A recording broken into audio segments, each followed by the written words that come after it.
Bienvenue dans ce nouvel épisode de Conversation avec Zoé. C'est un honneur toujours pour moi de vous avoir avec moi. C'est Zoé du Cameroun, votre hôte.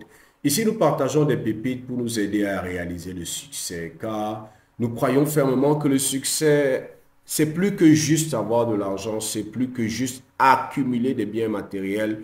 Nous croyons fermement que le succès a à voir avec notre capacité à accomplir ou à réaliser l'intention de notre création, ce pourquoi nous sommes sur la terre, la raison de notre existence. Parce que nous croyons qu'en fin de compte, ce qui va compter, ce ne sera pas seulement ce ne sera pas l'argent que nous avons gagné, ni les choses que nous avons pu acquérir sur le chemin, mais est-ce que nous sommes arrivés à destination? Est-ce que nous avons réalisé l'intention pour laquelle nous avons été envoyés par Dieu sur la terre? Et c'est pour ça que dans ce show, nous partageons les informations, la sagesse, les techniques, les astuces qui nous aident, les lois, les principes qui nous aident à découvrir quelle était l'intention de notre création, quelle a été l'intention de notre création et à réaliser cela jour après jour. Dans cet épisode, je me suis proposé de répondre à une question que un internaute m'a posée et je crois que la réponse à cette question va nous faire beaucoup de bien. La question est la suivante, laissez-moi la lire. Comment programmer son avenir et éviter de souvent perdre son temps dans les choses inutiles? C'est la question qui m'a été posée.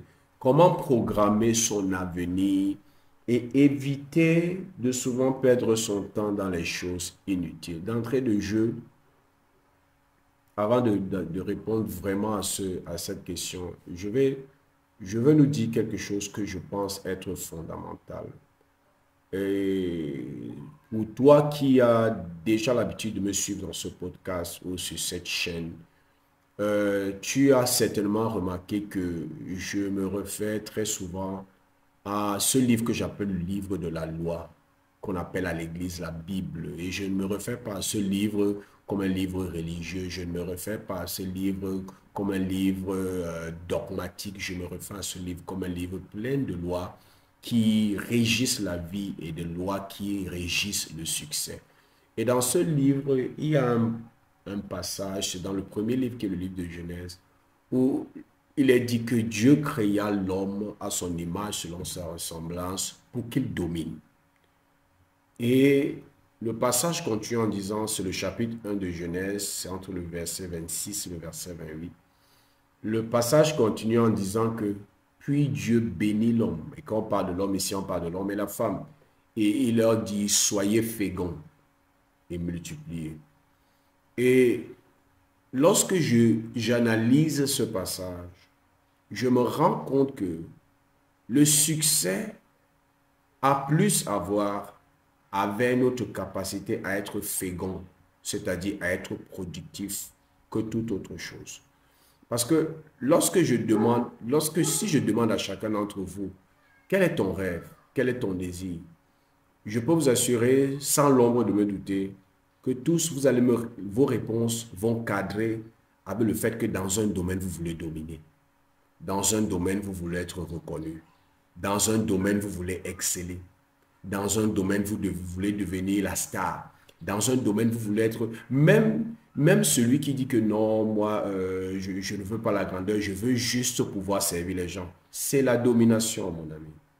Tu veux être reconnu pour une personne qui aide les gens dans un domaine. Donc, quel que soit ce que vous allez me dire, je peux vous assurer que je pourrais retracer ça jusqu'à ce passage de Genèse chapitre 1, verset 26 qui dit que Dieu créa l'homme pour qu'il domine. Tous nos rêves ont à voir avec la domination. Tous nos rêves ont à voir avec quelque chose de significatif que nous voulons réaliser pour que le monde soit meilleur grâce à nous et que le monde nous apprécie grâce à cela. Donc tous nos rêves ont à voir avec quelque chose ou un domaine dans lequel nous voulons être reconnus. Ça veut dire nous voulons dominer. Et le mot que ce passage attache à la domination, au succès, c'est la productivité. Tu ne peux pas parler de succès si tu n'es pas productif. Et lorsqu'on parle de productivité, on parle de notre capacité à produire des fruits selon notre semence. Et c'est là où je voulais insister avant de continuer.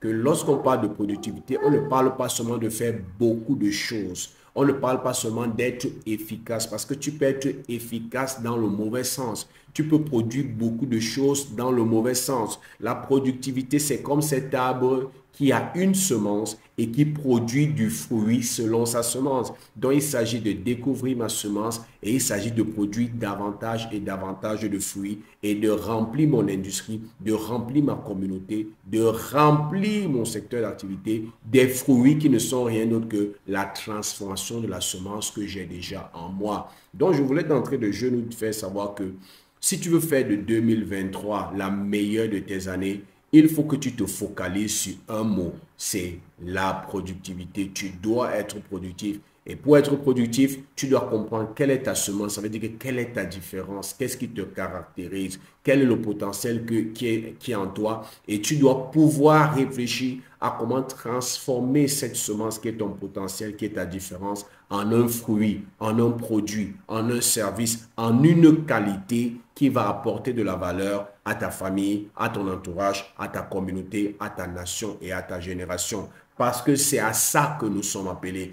Il ne peut pas avoir domination, ça veut dire succès. Tu ne peux pas accomplir la vie de tes rêves si tu ne produis pas quelque chose. Et nous sommes appelés à produire comme des arbres. Nous découvrons notre semence, ça veut dire notre potentiel. Et nous nous attelons à transformer ce potentiel en une valeur, en une qualité, en un service, en un produit que nous pouvons, par lequel nous pouvons être utiles à la communauté. Et ce n'est que ainsi que nous pourrons accomplir notre désir et notre rêve. C'est véritablement important parce que ça va nous aider même à comprendre les 5 points que j'ai élaborés pour pouvoir répondre à la question qui m'a été posée, qui est de savoir comment programmer son futur et comment éviter de passer la majeure partie de ton temps à faire des choses qui n'ont rien à voir avec notre destinée. Comment programmer son avenir et éviter souvent de perdre son temps dans les choses inutiles. Et je crois que nous tous, on peut se retrouver dans cette question, surtout lorsqu'on parle des choses inutiles. Beaucoup d'entre nous, nous nous rendons compte, et je vous invite aujourd'hui, je t'invite, nous sommes en train d'arriver en fin d'année. Essaie de prendre le temps et de regarder comment est-ce que tu as investi ton temps durant l'année. Beaucoup d'entre vous, vous serez tellement frustrés et tellement étonnés. Pourquoi? Parce que tu vas te rendre compte que tu as passé une bonne partie de ton temps à faire des choses qui étaient inutiles. Parce que pour être productif, ça veut dire que pour finalement produire des fruits qui vont nous donner le succès, il faudrait que nous puissions nous rassurer que les fruits que nous produisons et les efforts que nous consentons vont dans le sens de nous aider à réaliser l'intention que nous avons établie au début, qui est notre désir. Et si nous ne pouvons pas le faire, alors nous allons tomber dans le cas de cette personne qui a posé cette question. Nous serons en train de faire des choses inutiles. Donc cette question est véritablement capitale et véritablement, je trouve, importante. La première chose pour programmer son futur, c'est de décider ce que tu veux réaliser. C'est très simple, mais c'est très puissant. Comment, d'abord, quand on dit programmer son futur, prenons souvent le mot programme. Qu'est-ce qu'un programme? C'est un logiciel, c'est un système informatique qui est installé dans ton ordinateur ou dans ton téléphone en ce moment, qui a une fonction précise, qui a un but précis, qui est là pour résoudre un problème précis. Toutes les fois qu'on parle de programme en informatique, on parle d'une application, on parle d'un logiciel qui est là pour résoudre quelque chose de spécifique, qui a un but spécifique. Donc, lorsque tu dis que tu veux programmer ton futur, ça veut dire que première chose, tu dois décider quel futur tu veux. Sinon, tu ne l'as pas programmé. Dis que j'ai décidé que voici ce que je veux que mon futur soit. Et ce qui est terrible, mes amis, je l'ai expérimenté, que ce soit dans mes formations, que ce soit en coachant les personnes un à un, que ce soit dans les counseling, en conseillant des gens. J'ai remarqué que beaucoup de personnes veulent changer de vie, beaucoup de personnes veulent devenir des personnes à succès, mais très peu de personnes ont décidé ce qu'elles veulent réaliser. Et c'est encore terrible. Comment tu veux prendre le contrôle de ta vie? Comment tu veux programmer ton futur si tu n'as pas décidé quel futur tu veux pour toi? Ça, c'est quelque chose de très, très, très simple, mais c'est la base. Nous sommes en train d'achever 2022. Voilà 2023. Qu'est-ce que tu désires? Quel futur tu veux? Et lorsque je parle du futur, je parle, quelle est la personne que tu veux devenir? et quelles sont les choses que tu veux être capable de faire et quelles sont les choses que tu veux être capable d'avoir parce que tu fais un certain type de choses qui viennent de la personne que tu es devenue. Parce que lorsqu'on parle de succès, je vous ai toujours dit, le succès a 3 dimensions. Beaucoup de personnes, quand on parle de succès, ne pensent qu'aux choses qu'il va recevoir, qu'il va acquérir. Mais pour acquérir des choses, il faut être capable de faire les choses qui vont te permettre de recevoir cela. Parce que sur la terre, on n'a véritablement rien pour rien. Il y a quelque chose que tu dois pouvoir faire qui va produire ce que tu désires. Mais pour pouvoir même faire cette chose qui va produire ce que tu désires, tu dois pouvoir devenir la personne capable de faire cette chose qui est capable de te produire ce résultat. Donc, il y a le être, ce que tu dois être. Quelle est la personne que tu dois devenir? Le faire, ce que tu dois être capable de faire et le avoir, ce que tu vas pouvoir posséder. Il y a être, faire et avoir. Quelle est la personne que tu dois devenir? Qu'est-ce que tu dois pouvoir faire?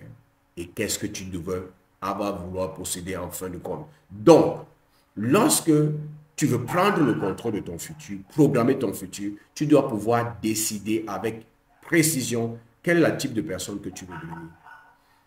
Quelles sont les choses que tu dois faire pour confirmer que tu es devenu cette personne et finalement les résultats que cela ça va produire. Je prends un exemple simple. Tu peux dire que ce que je veux pour 2023, c'est que je veux devenir un vendeur excellent. Et qu'est-ce que ça veut dire être un vendeur excellent? Ça veut dire commencer à me comporter comme un vendeur d'excellence. Je veux commencer à parler comme un vendeur d'excellence. Je veux commencer à prospecter comme un vendeur d'excellence. Je veux pouvoir les objections des prospects. Je veux pouvoir faire ceci, je veux pouvoir faire cela. Et le résultat sera quoi? Je vais augmenter mes ventes et en augmentant mes ventes, je vais augmenter peut-être mes commissions ou je vais augmenter mon chiffre d'affaires. Donc, tu ne viens pas seulement en disant que je veux avoir beaucoup plus de ventes. Pour avoir beaucoup plus de ventes, qu'est-ce qu'il faut faire? Il faut être capable de vendre mieux. Il faut être capable de mieux prospecter. Il faut être capable de mieux introduire son produit devant le client. Il faut être capable de mieux présenter son produit. Il faut être capable de répondre aux questions du client, de contourner les objections du client, de montrer au client combien ton produit est important. Et pour pouvoir faire ça, il faut devenir un meilleur vendeur. Donc, il y a le mindset. Après le mindset, il y a ce que tu dois faire, tes compétences. Et ce sont ces compétences couplé avec le mindset qui vont produire les résultats que tu désires. Donc, tu dois pouvoir être intentionnel en disant, voici ce que je veux pour mon futur. Voici la personne que je veux devenir. Tu dis peut-être, je veux devenir un meilleur mari. Je veux devenir une meilleure épouse. Et maintenant, qu'est-ce qu'un meilleur mari et une meilleure épouse font? Ça, ce sont maintenant les choses que tu dois faire. Peut-être un meilleur mari est plus intentionné. Un meilleur mari peut-être prend le temps avec sa femme ou prend le temps pour rire avec sa femme. Je ne sais pas, mais il y a des choses qu'un bon mari dans ta conception fait. Maintenant, voilà les choses. Et c'est lorsque tu deviens un bon mari et que ce bon mari commence à produire les résultats que les bons maris font, alors tu vas pouvoir avoir le mariage que tu veux. Vous voyez qu'il y a le être, il y a le faire et il y a le avoir. C'est tout un cours, c'est toute une masterclass. J'ai toute une masterclass dans laquelle je prends les gens pour les aider simplement à établir le bon objectif, le bon désir. Ce n'est pas possible de le faire dans ce genre d'environnement, mais tu captes déjà ce que je veux dire. C'est la première chose. La deuxième chose pour programmer son futur et éviter de passer son temps à faire des choses inutiles, c'est de créer son environnement. Conçois ton environnement. Et j'ai l'habitude de dire ceci. L'environnement est plus puissant que tout. Oui, je vais reprendre parce que tu m'as bien compris, parce que tu as dit mais docteur Zoé, de quoi est-ce que tu parles? Je répète. Il n'y a pas plus puissant que l'environnement. Tu vas dire, mais Zoé, comment j'ai le potentiel en moi? Je suis à l'image de Dieu, j'ai la grandeur en moi. Oui, mais ta grandeur, ton potentiel, ta vision, ton but, ton rêve ne peuvent jamais se réaliser dans un environnement toxique. Laisse-moi te donner un exemple. Si je prends maintenant une graine de maïs et je la jette dans le feu, est-ce que la graine de maïs va produire? Non. Si je prends une graine de maïs et je la pose sur cette table, est-ce que la graine de maïs va produire? Non. Si je prends une graine de maïs et je la place sur du ciment ou sur les carreaux, est-ce que la graine de maïs va produire? Évidemment, non. Mais si je prends la même graine de maïs et je la mets sur une bonne terre, est-ce que cette graine de maïs va produire? Oui. Qu'est-ce qui a changé? La graine de maïs a toujours son potentiel. La graine de maïs, dans la graine de maïs, il y a les épis de maïs. Dans la graine de maïs, il y a tout un champ de maïs. Dans la graine de maïs, il y a des graines et des graines et des graines de maïs. Mais ce potentiel, ce rêve, cette vision, ce don ne peut jamais arriver à manifestation s'il n'est pas placé dans le bon environnement. Tu vois donc que tu ne peux pas exceller au-delà de la qualité de ton environnement. Et ton environnement va toujours décider du type de résultat que tu vas produire. Donc, si tu dis que tu veux programmer ton futur et te mettre dans les conditions pour éviter de faire les choses inutiles, mais les choses qui vont t'aider à avancer vers la réalisation de tes projets, il est important que tu décides, que tu crées ton environnement.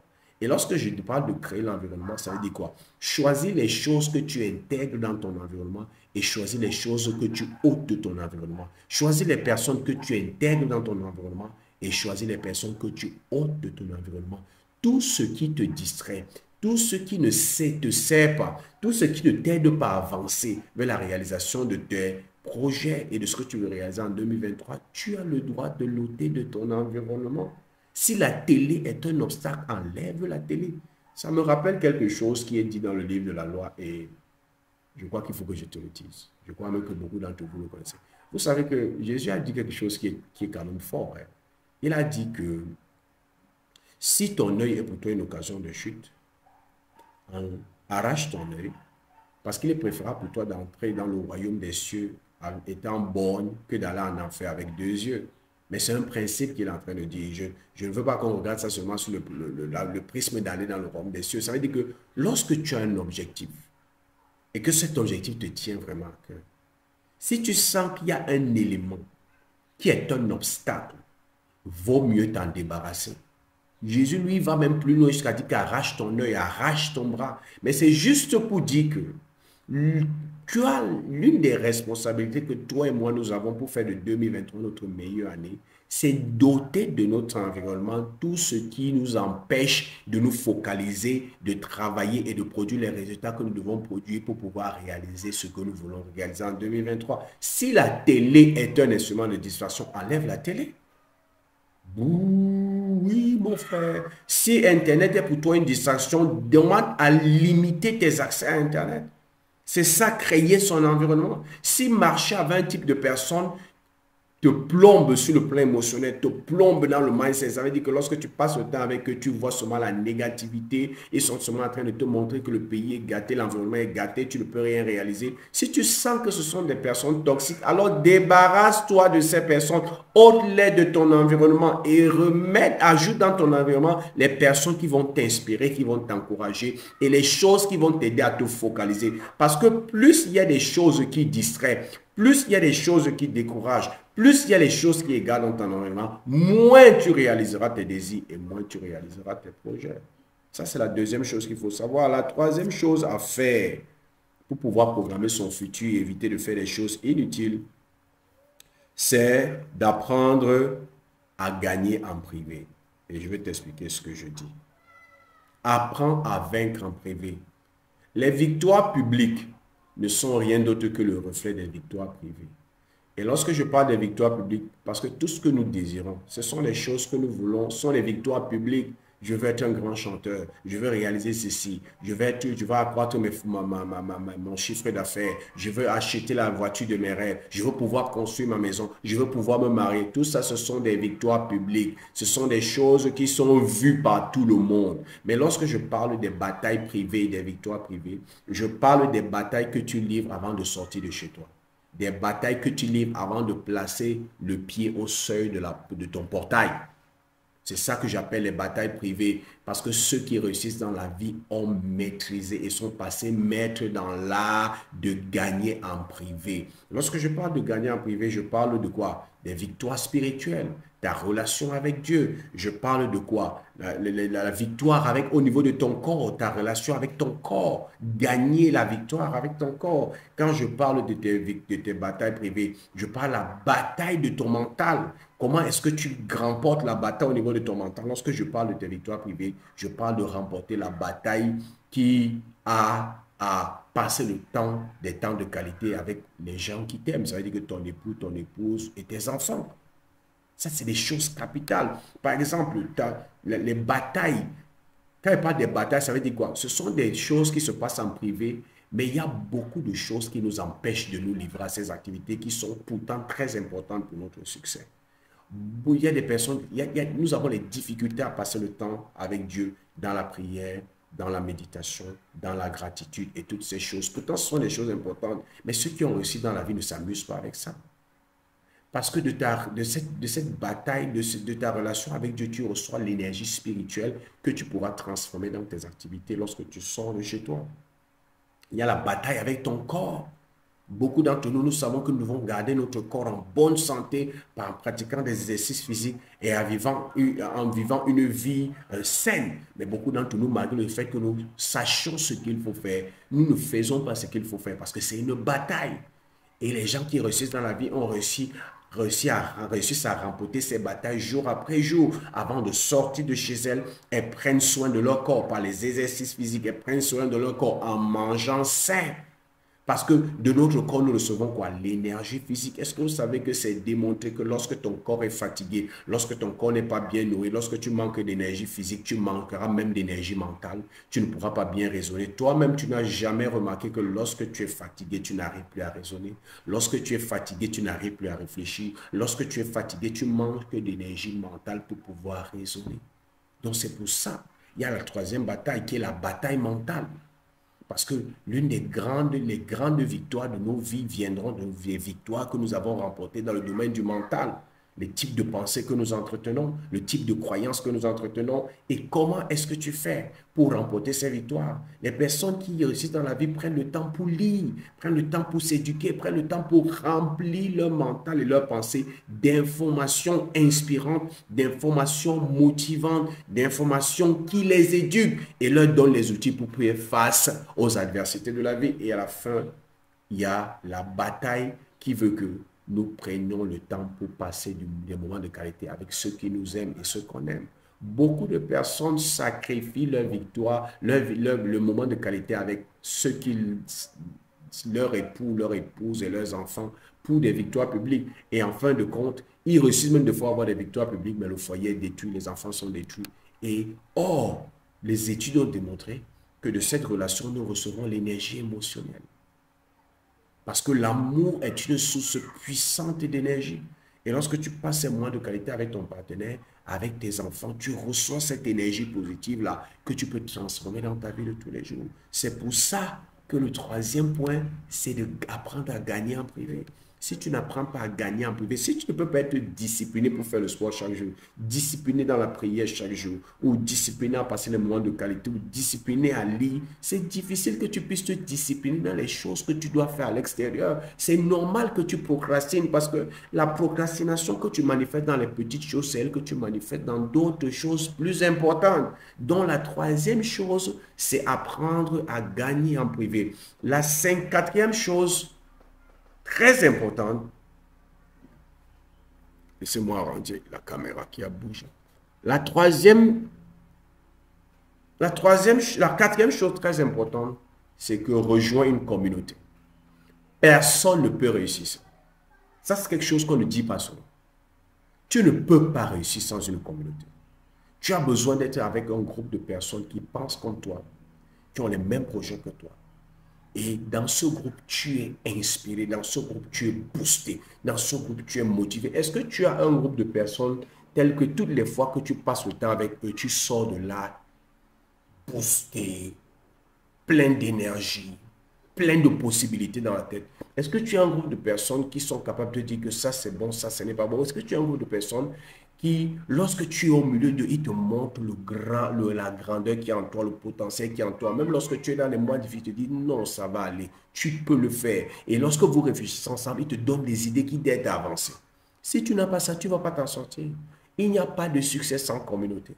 Il n'y a pas de succès sans communauté. Et il est grand temps que tu te trouves une communauté de personnes qui vont t'aider à avancer parce qu'on ne peut pas avancer seul. Et la cinquième chose, trouve-toi un coach. Je reprends, trouve-toi un coach. Si tu as les difficultés à te focaliser, si tu as les difficultés après avoir fixé les objectifs, à suivre les objectifs que tu t'es fixés, si tu souffres de procrastination, l'un des meilleurs moyens de vaincre la procrastination après la communauté, c'est de te trouver un coach. Vous savez pourquoi? Vous savez pourquoi les gens laissent leurs instruments de sport à la maison et vont à la salle de gym? Parce qu'au départ, ils ont cru qu'en ayant une salle de sport à la maison, en ayant les équipements de sport, forcément, ça va faire d'eux des personnes qui vont faire le sport. Mais après, ces personnes se rendent compte qu'elles ont tout le matériel à la maison, mais elles n'arrivent même pas à travailler. Et malgré le matériel qu'elles ont à la maison, elles préfèrent prendre leur voiture, se déplacer, aller jusqu'à la salle de gym. Pourquoi? Parce qu'à la salle de gym, il y a le groupe, la communauté. Et dans la salle de gym, il y a le coach. Et le coach t'aide à avancer. Le coach t'aide à aller te dépasser, à dépasser tes limites. Lorsque tu as un coach et que ensemble vous avez fixé les objectifs de ta vie, par exemple pour l'année 2023, l'une des choses que le coach va faire, c'est constamment te rappeler, est-ce que tu as fait ce que tu t'es engagé à faire? Et nous avons, nous les hommes, cette tendance. Et je crois que tu l'as remarqué. Lorsque nous avons à rendre compte à quelqu'un, parce que nous voulons toujours paraître bien, nous n'aimons pas paraître comme des losers, comme des gens qui ne réalisent rien, parce que nous avons à rendre compte aux gens. Nous faisons tout pour être en règle, parce que nous voulons garder cette image. Et c'est là où le coach est très important. Beaucoup d'entre nous, moi-même, ça m'est arrivé plusieurs fois. Des fois, mon époux me dit que non, il faut arranger cette chaise. Il faut arranger cette chaise. Je dis qu'on va arranger, je vais arranger. Après, il faut arranger ceci, il faut arranger ceci. Mais vous savez ce qui se passe? Le jour, on te dit qu'il y a telle personne qui va venir nous rendre visite tel jour. Tu arranges la chaise là rapidement. Vous savez pourquoi? Parce qu'on veut toujours paraître bien aux yeux des autres. C'est pour ça que tu dois te trouver un coach. Un coach que tu respectes et un coach dont la parole a l'autorité dans ta vie. Et tel que lorsque tu t'es engagé, parce que tu sais que tu dois rendre compte au coach, parce que tu sais que tu as ta séance de coaching et tu ne veux pas paraître comme un loser, tu fais tout pour être à la page. Vous croyez que ceux qui ne procrastinent pas le font pourquoi? Vous croyez que Michael Jordan pouvait être Michael Jordan sans le staff et sans ses coachs? C'est difficile de garder le rythme, ce rythme de compétition et ce rythme de performance sans un coach et sans une communauté. Parce que lorsque je suis dans la communauté, lorsque les membres de la communauté réalisent des choses extraordinaires, ça me booste à réaliser des choses extraordinaires. Parce que personne ne veut être le dernier. Ce n'est pas la concurrence, mais c'est une façon de se booster entre nous. Quand un membre de la communauté vient te dire, voici ce que j'ai accompli hier, toi, tu dis, waouh, il faut que je réalise la même chose. Tu ne peux pas changer ta vie sans la communauté et sans un coach. Si on me demande aujourd'hui, Zoé, selon toi, ou laisse l'affaire de Dieu, laisse les autres techniques et les autres secrets. Selon toi, quelles sont les choses qui ont fait la différence dans ta vie jusqu'à aujourd'hui? Je vais vous dire ces deux choses. C'est la communauté et c'est mon coach, qui est mon leader spirituel. Voilà les deux choses. Voilà les deux choses. Clair. Que ce soit dans le domaine de la recherche, que ce soit dans le domaine spirituel, que ce soit dans d'autres domaines de l'entrepreneuriat, c'est la communauté et le coach. Parce que lorsque je suis dans la communauté et je vois les autres réaliser les choses, ça m'inspire, ça me booste. Et je dis que non, il ne faut pas que je dorme, je ne dois pas le dernier dans ce groupe. Il faut que je fasse quelque chose. Quand je joue au basket, c'était la même chose. Quand je joue au foot, c'était la même chose. Lorsque tu vois tes coéquipiers progresser, toi-même, tu prends un programme personnel parce que tu veux progresser, parce que tu ne dois pas être le dernier. Ça crée une sorte d'émulation qui rend toutes les individualités extraordinaires. Donc voilà les 5 choses pour programmer son futur et éviter de céder dans ces choses inutiles qui ne vont pas te faire avancer. 1, tu dois décider ce que tu désires. Quel est le futur que tu veux? 2, tu dois créer ton environnement. 3, tu dois passer maître dans l'art de remporter les victoires privées. 4, tu dois te trouver une communauté. Et 5, tu dois te trouver un coach.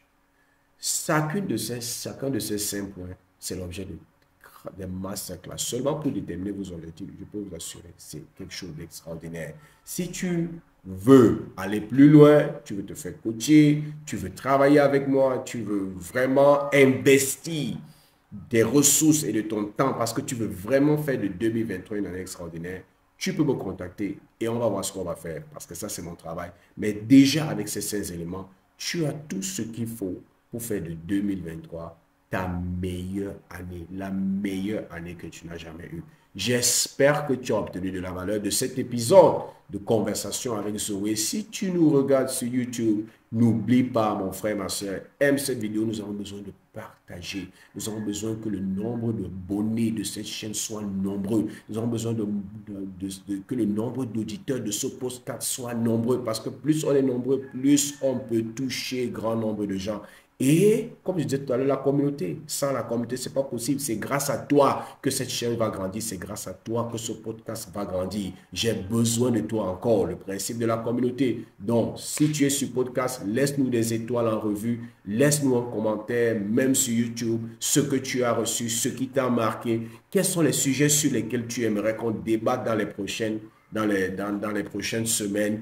Parce que nous sommes ici pour nous aider avec des informations, des astuces, la sagesse et les éléments pour nous aider à réaliser le succès. J'espère que tu as pris du bon temps parce que moi, j'ai pris du bon temps dans cet épisode.